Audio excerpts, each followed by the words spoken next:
Good morning, students.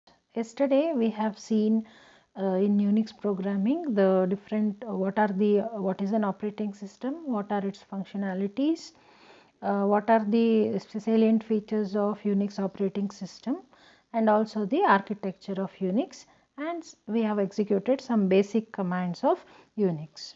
Now let us see how do we locate files. In Unix, yesterday we studied that in Unix everything is treated as a file, right? I told you that commands are also stored in the form of files. They are binary files, means executable files.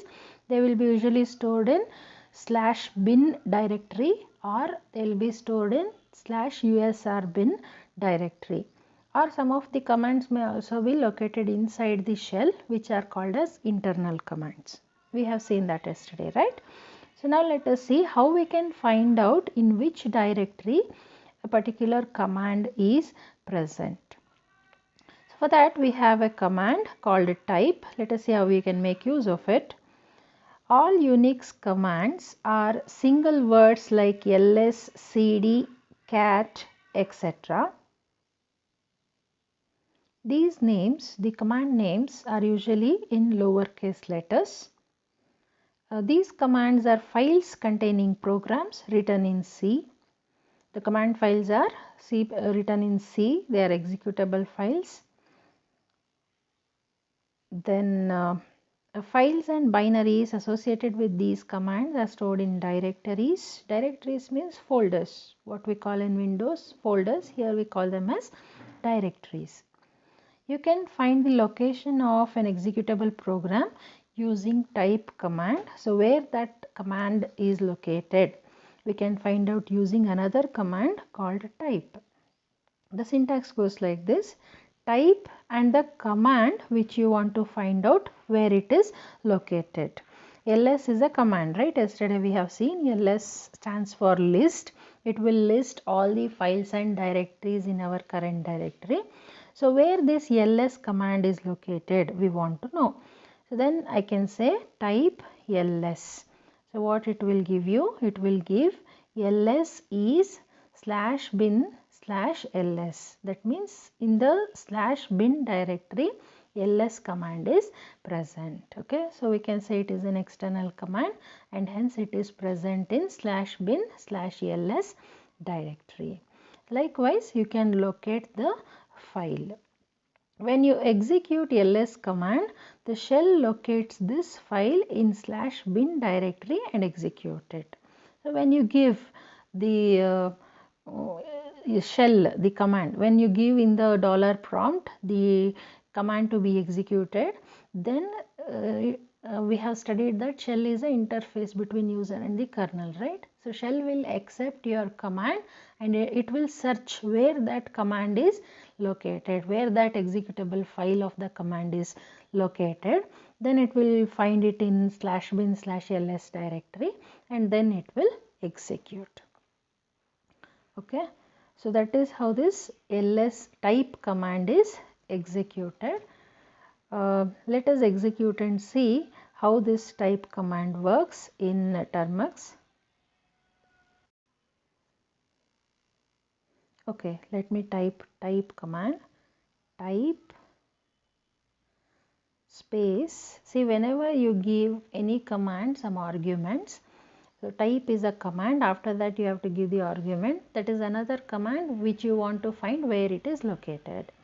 Okay, so I will give ls, say enter. It says ls is /data/com.termux/files/usr/bin ls.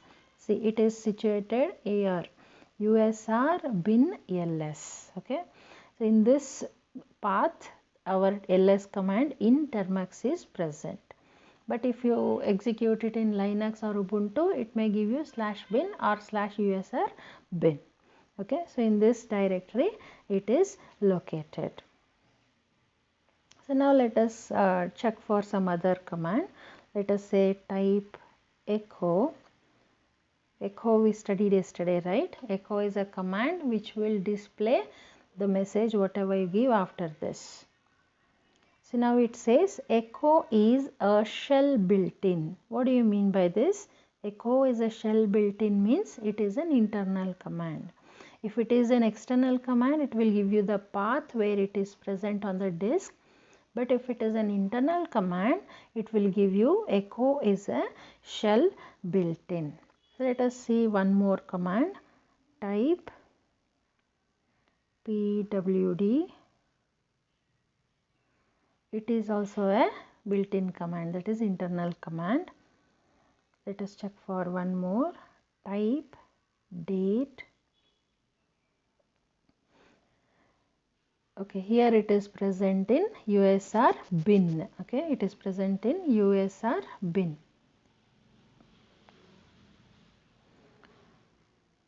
Type expr. So it is also present in USR bin, right?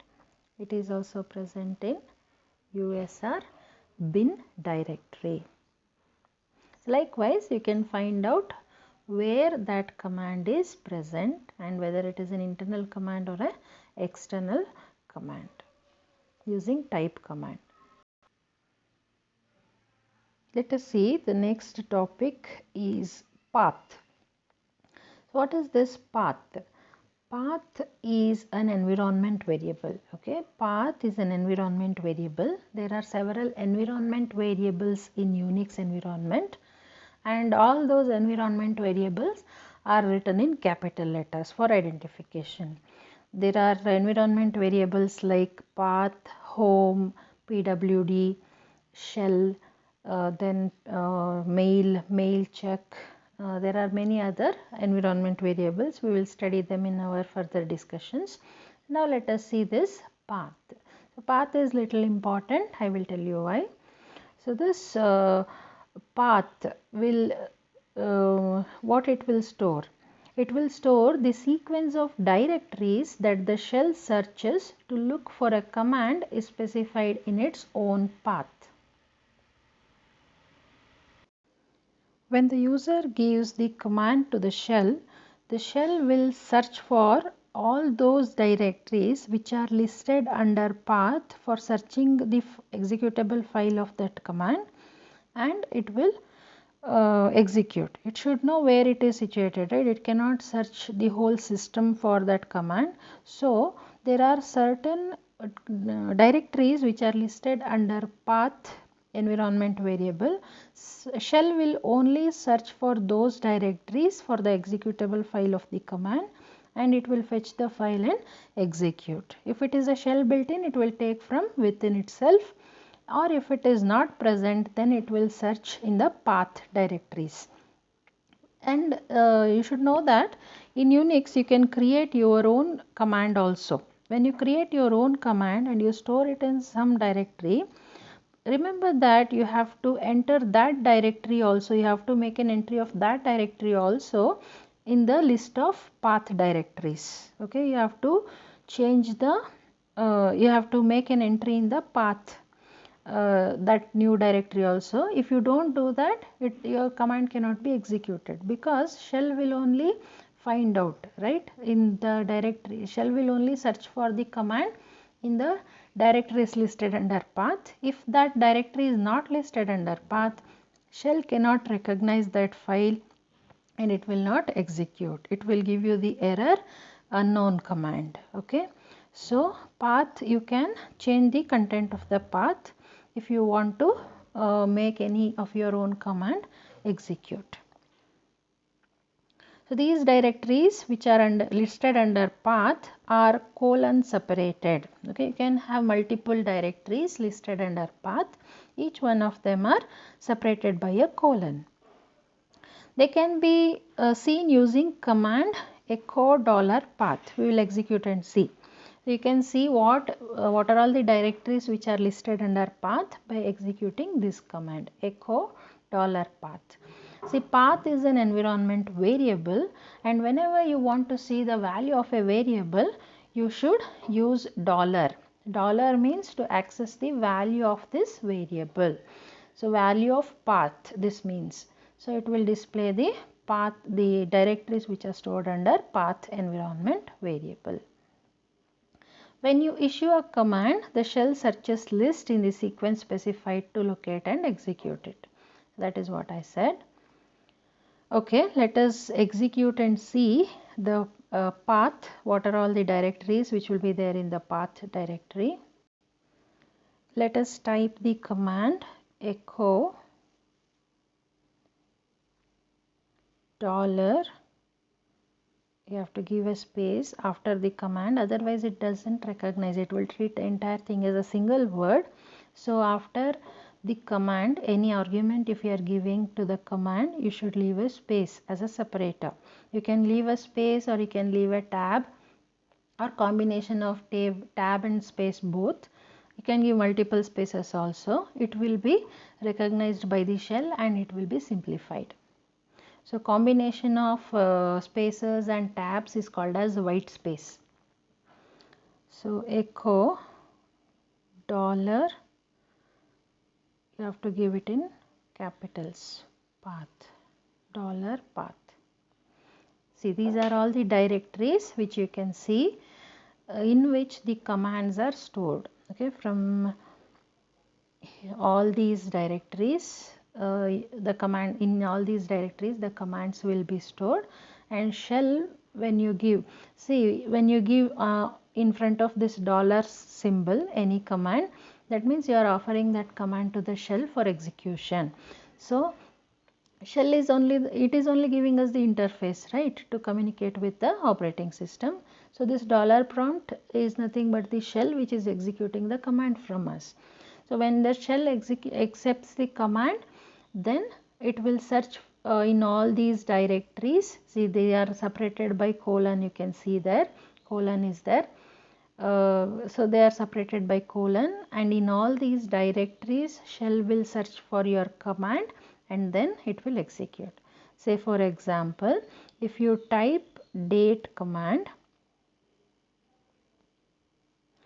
then date command, it will search in all these directories and then it will execute. If date command is not present in any of these directories, then it will say unknown command. For example, if you say go, so there is no command called go, so it will give you unknown command because it will not find this go command in any of these directories.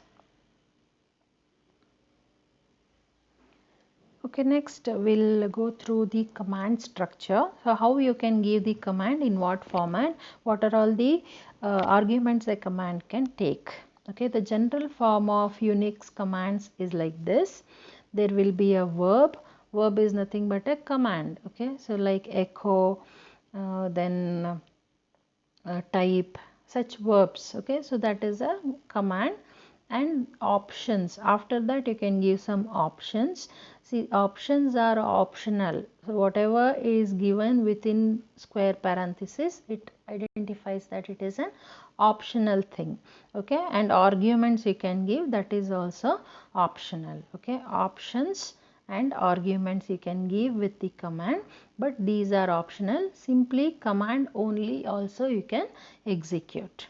Okay, so verb is a command name and it can take a set of optional options and optional arguments.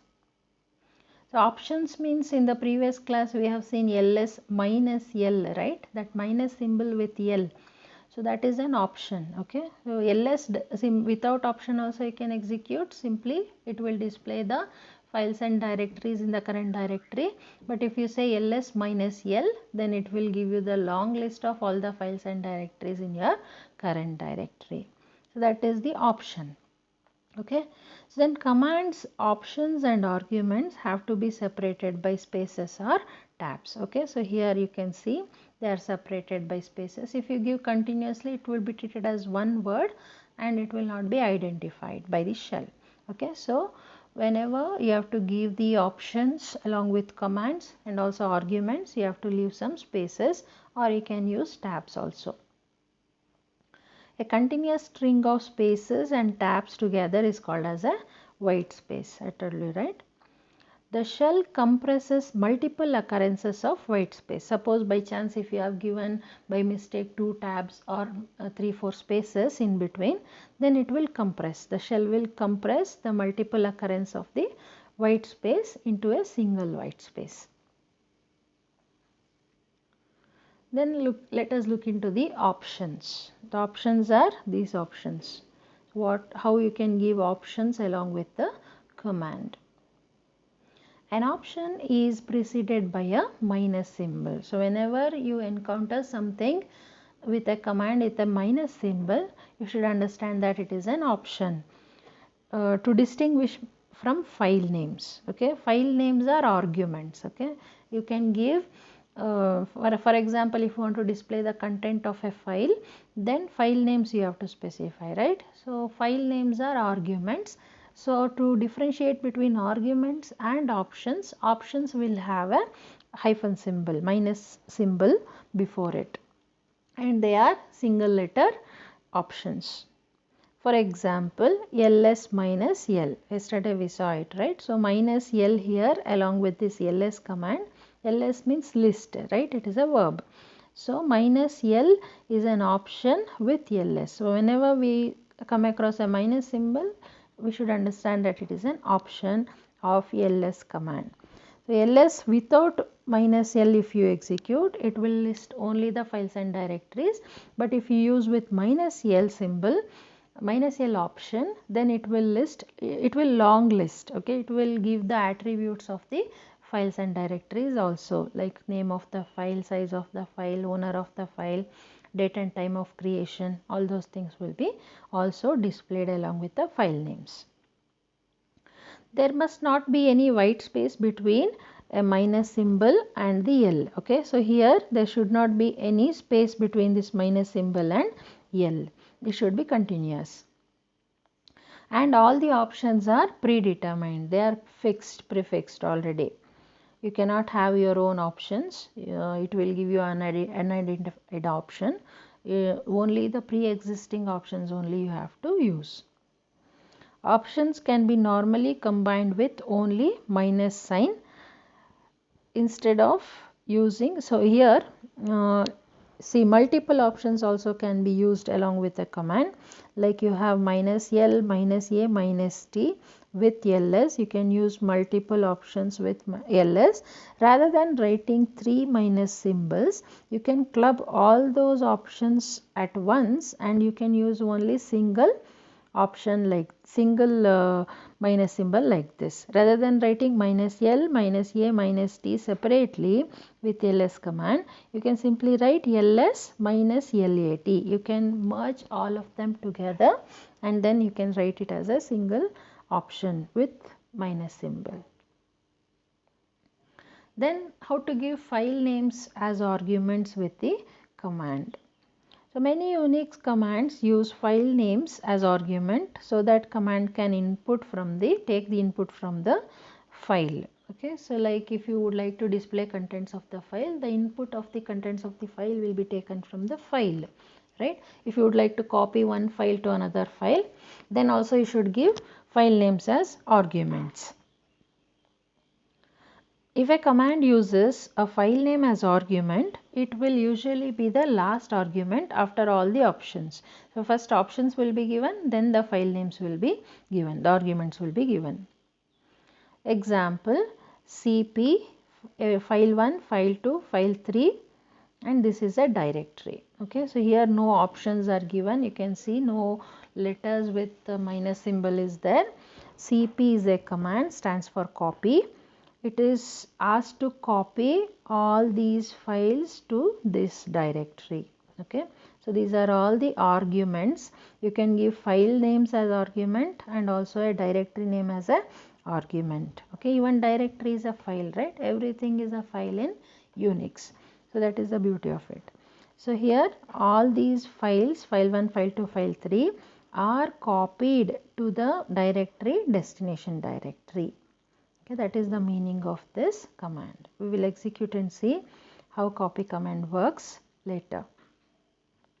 Then another example is rm. Rm stands for remove.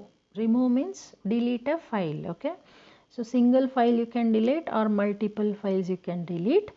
Remove file 1, file 2, file 3. Sorry.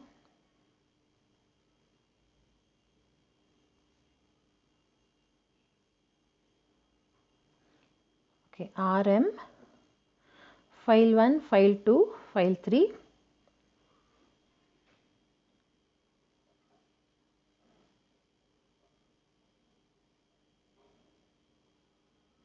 So all these 3 files will be removed, means deleted. So likewise you can give file names as arguments. Some exceptions are there. See here, we told you that the options are optional as well as arguments are also optional, right? In which cases, let us see. Some commands in Unix like pwd. So what is pwd? Sprint working directory.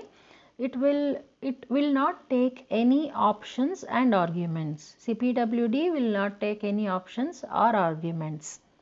It will simply be pwd.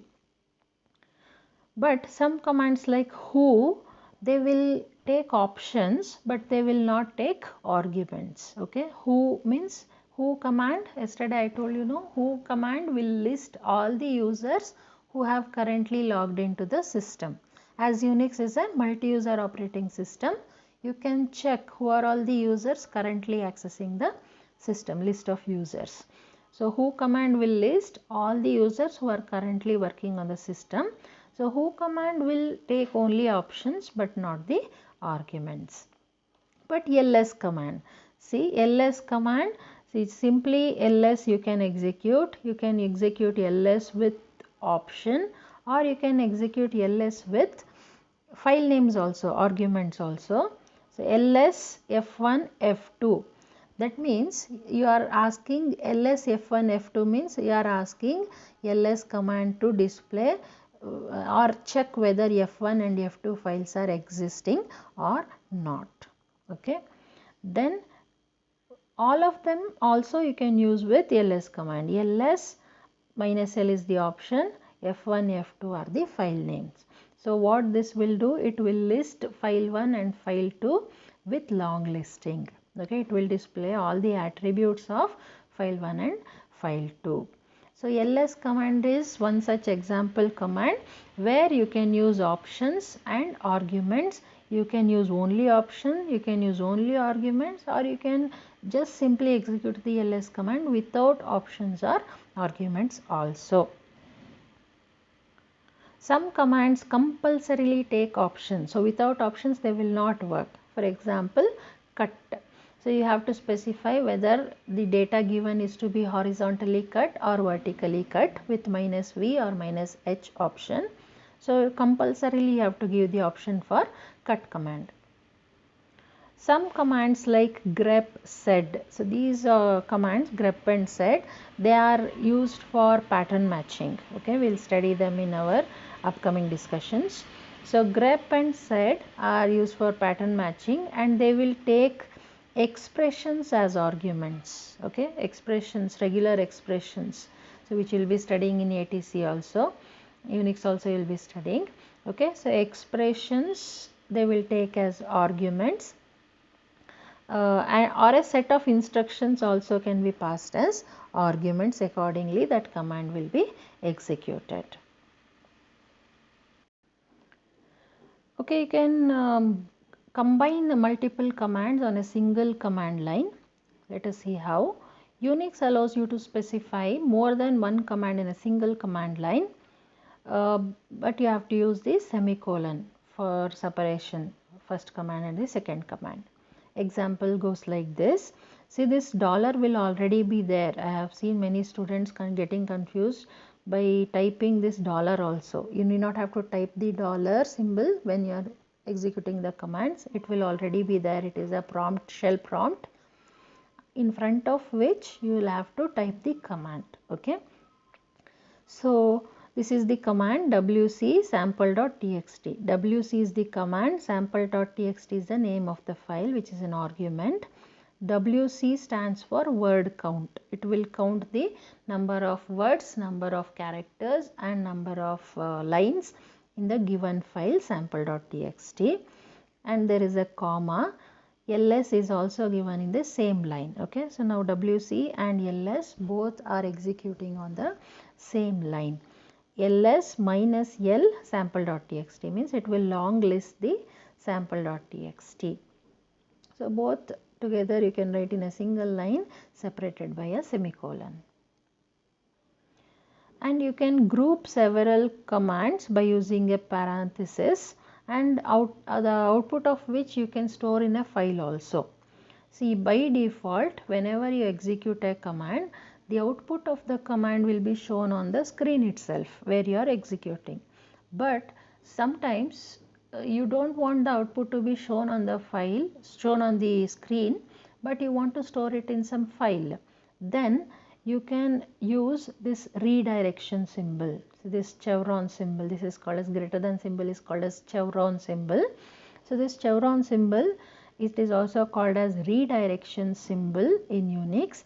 So you can redirect the output to a file called new file. Okay, you can redirect it to a file called new file. So now what it will do, it will word count this command, this whole command. It will get the word count of sample.txt, and also it will long list the sample.txt, both the outputs one after the other. It will be redirected to new file. Now the output of these commands will not be shown on the screen, rather the output of these commands will be stored in a file. Okay, so they will be redirected to a file. The output you can see in a file. Now it will be stored. See, when it is displayed on the screen, you are not able to store it somewhere, right? But now you can store the output of the command into a file. So that is how you can combine the commands. So let us see all these commands, execute and check. Let us execute the ls command with multiple options. So you can execute ls minus l minus a minus t. So now ls for listing the files and directories, minus l for long list, a for displaying the hidden files, and minus t for showing the last modification time. Okay, so like this it will show you. Okay, like this it will show you the output. Long list, it will show you the hidden files also. The last one you can see this two double dots, which is a hidden file. Usually it will not be shown. When you use minus a option with ls, it will be shown. Okay, double dot indicates the parent directory. We will see that in the next discussion. So now let us see how you can merge all of them as a single option. ls space minus lat, rather than giving them separately, now you can merge and display. So then also it is giving you the same output, right? So rather than giving separate options with separate minus symbols, you can give one minus symbol and you can combine all the options together. Let us check ls command with only arguments. Okay, so we have checked ls command with only option, right? ls minus l, it will display the long list. Now we'll see ls command with only the arguments. So we have, okay, let us check what are all the files. See, now we have new and new with double w. Let us say ls new. What it is displaying? New. That means new is existing. If you want to check any file is existing or not, then you can use ls new. You can also say ls. See, rather than typing the command again and again, you can use these arrows here. Okay, so these arrows, if you use up arrow or down arrow, the previous commands you can, which are executed, you can access. Okay.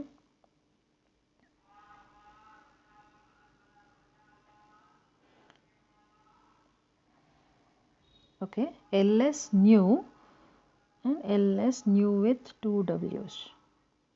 Now both of them it is showing, that means both of them are existing. Let us check. Same thing, ls new new, let us say test. So new, and now what it is saying, new and new are present but it cannot access test. No such file or directory is existing. Okay, so but new and new are there, right? So here you can see new and new are there.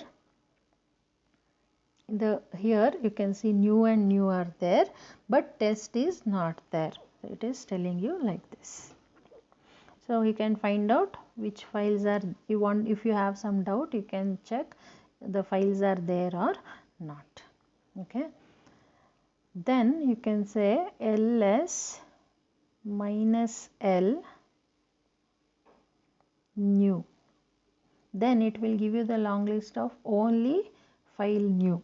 If you give ls minus l, it will give the long list of all the files, but if you specifically give a file name, only that file's long list you can get.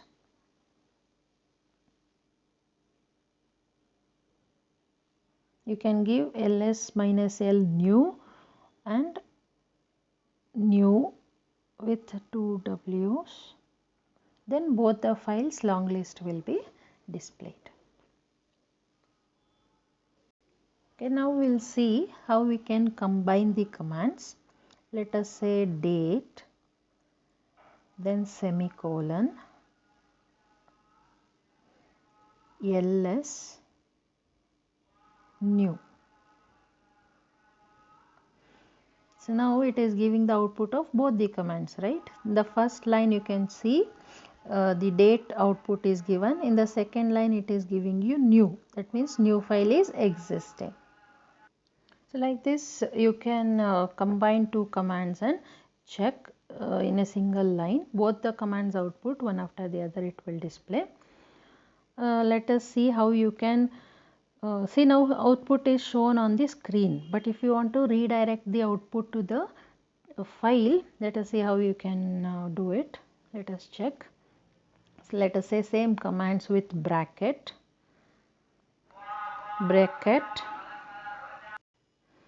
within bracket type date, semicolon, ls new, close the parenthesis, then redirect. Okay, redirect, you have to use this greater than chevron symbol, and then you say some file name. Let me say new itself. See, already new is existing, the old contents will be deleted. So let us say new 2. Okay, see now output of date and ls new command is not displayed on the screen because it is redirected to another file called new2. So to this new2 file the output is shifted. Okay, now that's why it is not displaying on the screen. Let us check what is there in new2. How to check the contents of the file new2? For that you have a command called cat. Cat stands for concatenation. It is used to display the contents of the file. Okay, cat new2. See what it is displaying? Same thing, output of date command and the output of ls new. Those two outputs which is not displayed on the screen but it is stored in a file called new2. So now say ls, how many files are there here? See new2 is an new addition added into the list of files. Before it was not there, right? So now new2 is also added to the list of directories in the files and directories in the current directory. That is how you can combine the commands and check their output on the screen, or you can redirect it to a file like this. Okay, next let us understand some basic commands. Let us go for calendar. Yesterday we have studied about calendar, right? But let us see a few more options with calendar command. Cal, it is in short cal. Calendar command displays the calendar of any specific month or complete year. The syntax of usage of cal command goes like this: cal, and within parenthesis, I have told you already, whatever we specify in the syntax within parenthesis, those are all optional. Okay, so now month and year you can give. Simply if you give cal, it will give you the calendar of the current month. But if you specifically give a particular month and year, that month calendar will be displayed. We checked yesterday, right? 03/2020, then it displayed the March month calendar of 2020 year, right? So like that you can make use of cal command.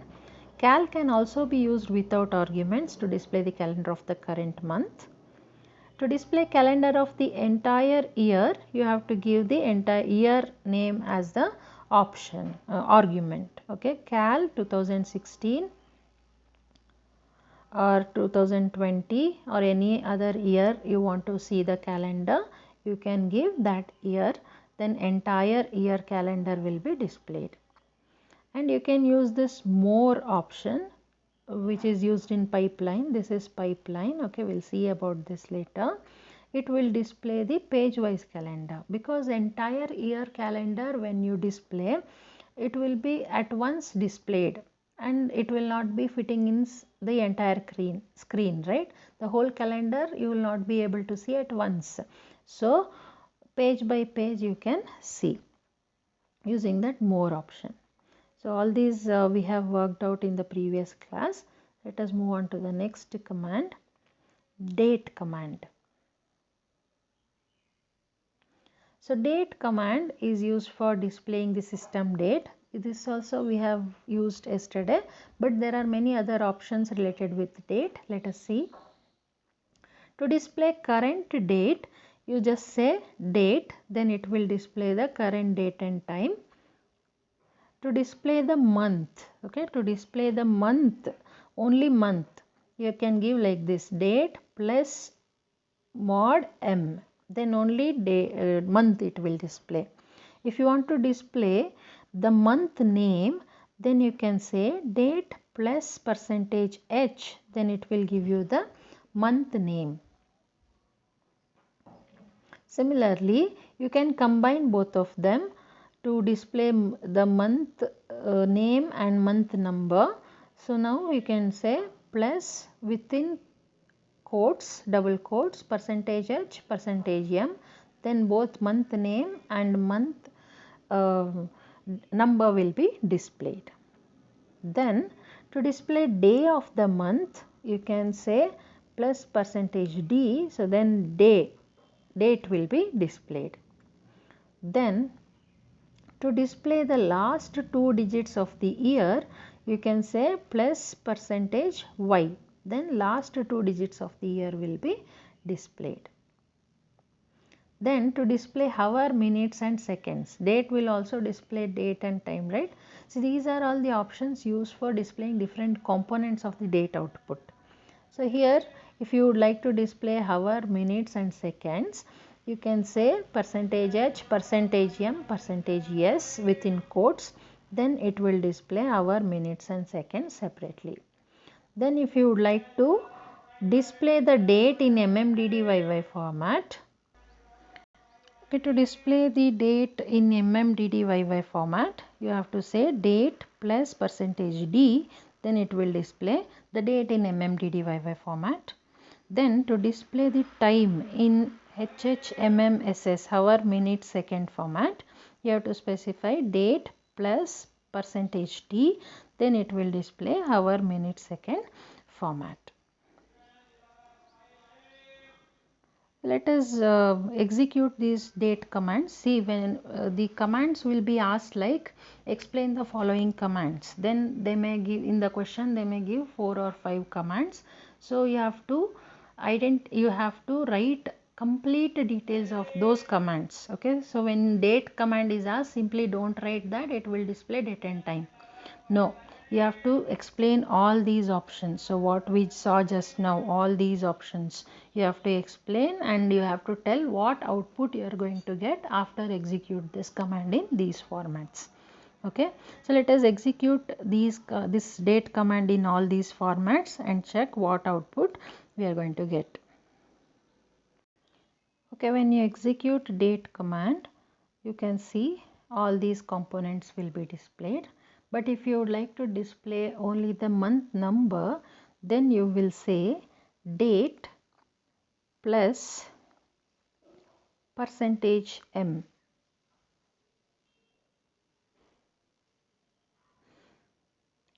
Now you will get only the month number 09 for September, right? So like this you will get the month number. So now if you want to display the month name, then you will say date. You can execute with me parallelly. Date plus %h. Now you will get the name of the month. Previously 09, now we got September. The month name you will get. Now let us combine both of them. So let us say date plus, now we have to give quotes, %h space %m, quote close, enter. So now both month name and month number will be displayed. Because we have given a space in between, in the output also you are getting a space. Okay. Next, to display the day of the month, date. So only date. How will we execute? Let us say date plus %d. Enter. So now the date, today's date will be displayed. Now to display the last 2 digits of the year, you can type date plus %y. See now 20. The last 2 digits of the current year will be displayed. Next, to display the time, hours, minutes and seconds, let us type date plus quotes %h, here you have to give capital H, space %, capital M for minutes, H for hours, %, yes, capital S for seconds, and close the quotes. So now you are getting hours, minutes and seconds. Okay. Then if you would like to get the date in MMDDYY format, then you can type date plus %d, capital D. You have to give a space in between. Date space plus %, capital D. See now the date in MMDDYY format is displayed, month, date and year. Next, if you would like to display the time in HHMMSS, hour, minute, second format, then you can type date plus %, capital T. Now it is displaying hours, minutes, seconds. It is displaying. Okay, so that is how you can use the date command in different formats, different arguments you can give to get the date value date components in different patterns. Okay, hope everything is clear. You can ask me if you have any doubts. You can keep practicing. Let us move on to the next command, echo. Echo we have executed yesterday, but further details we will discuss about echo. And echo is used for displaying a message. So please understand, whenever a command is asked, you just can't say echo command is used for displaying a message. No, you have to tell in which are all the ways the command can be used, and you have to give examples for all the types, and you have to also specify what output you are getting after you execute that command in that format. Okay, that's why I'm executing and showing it to you, right? Fine. So echo command, let us see in detail. Used to display diagnostic messages on the terminal, or also it will give you prompts for taking the input. See, for example, in C program, if you say printf enter a number, for such purposes also you can use echo enter a number. It will give you a prompt, it will give the user a prompt to enter a number, right? So for giving prompts also, input prompts also, you can use the echo command. Let us see.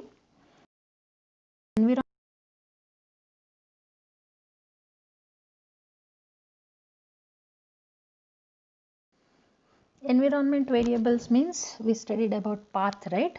Similarly, we have other commands like home, shell, pwd, etc.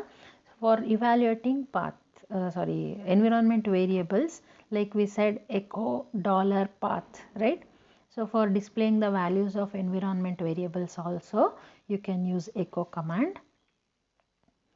See, examples are like, here you can see echo hello world, that is a diagnostic message. Okay, so it is displaying hello world as it is. Next, to evaluate environment variables, see, shell is an environment variable which will tell you which shell you are currently using and what is the path of it, where that shell is stored. Okay, so which shell we are using? We are using the bash shell. Yesterday I told you, right? Different types of shells are available: T shell, C shell, corn shell, bash shell, Bourne shell, different varieties of shells we'll study in the upcoming discussions. Okay, different types of shells are available, out of which here we are using the bash shell, and it is stored in /bin directory. So that will be displayed. Okay, the content of this environment variable.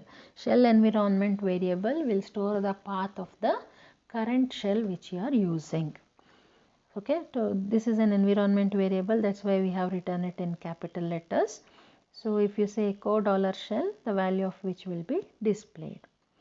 Then you can create shell variables, okay, not environment variables but shell variables. As you create variables in C program, here also you can create shell variables. Simply if you say in the $prompt, if you say x equal to 5, x variable is created and 5 is the value 5 is assigned to x. So need not have to specify any data type. By default it will take string. Okay, so it will if you say echo $x, I said when you have to access the value of a variable, you have to use the dollar symbol. So when you say $x, the value of x will be displayed here. Okay, then if the command is not complete, then see here echo, you can give a message within quotes also. So this is a multi-line message. See, here you start the quote, but here you don't end the quote. That means the command is still not ended. So here next line what it will give you, it will not give you $prompt, but it will give you a chevron symbol, that is called a secondary prompt. Okay, so this is primary prompt, this dollar symbol is a primary prompt. If your command doesn't end in the primary prompt, to continue it, it will give you, the shell will give you the secondary prompt with chevron symbol. Then here also it is not completed, so another secondary prompt it will give. So now here the quote is closed, so then it will give you the output. This is a multi-line message, and in the different lines only it is giving you. See, So that is how the secondary prompt you will get, and you can give a echo message within quotes also. Next, prompt the cursor in the same line. As I said, enter file name, enter a number.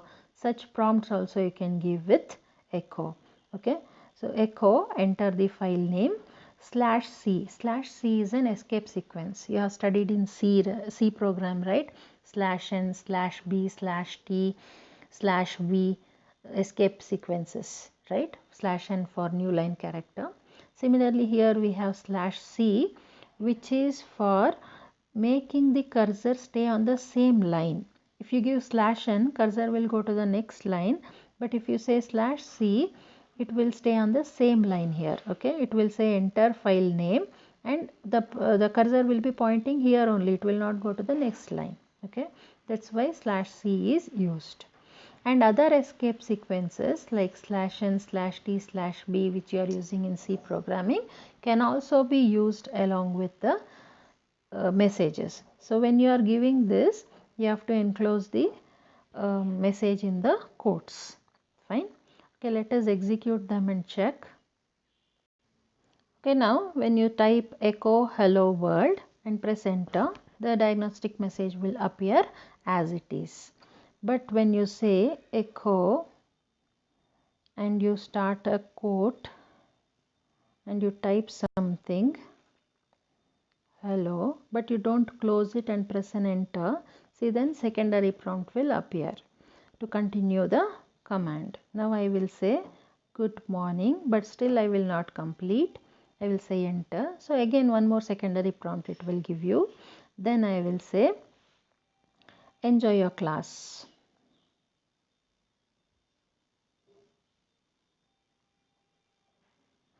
Then I will close the quote and say enter. Then it will give you hello, good morning, enjoy your class in separate lines only. So that is how it gives you secondary prompt if the command is not completed in a single line. Okay, then you can use the echo command for displaying the environment variables like this. Previously we have seen $path, now we'll see $shell, and you have to give it in caps because all environment variables are in capitals, written in capitals. So now your shell is bash shell, and see here it shows you your shell is bash shell and it is situated in user bin. Okay, then you can say echo $home. It will give you where your home directory is situated. We'll learn about home in the upcoming discussions. That is also an environment variable. So when you give echo $home, it will show you your home directory. Okay, let us create a shell variable. Let us say x equal to 5. Now the shell variable is created, x is created and having value 5. Now if you would like to display the value of x, you will say echo $x. Then 5 will be displayed. Similarly, you can take y equal to, let us say 3. So y is also created. You can say echo $y, then y value 3 is displayed. Now you can use expr command which we studied in your previous class. Expr $x space plus space $y. What we are doing here? We are adding the values of expr is expression command, right? We are adding the value of x and y. Let us see. It is 8, right? X is 5, y is 3. So it is adding and displaying the value 8. Okay. Then you can say echo enter a number. and you can use slash n, that slash which is used with okay, here it is, slash c, quote close, enter. No, not this slash.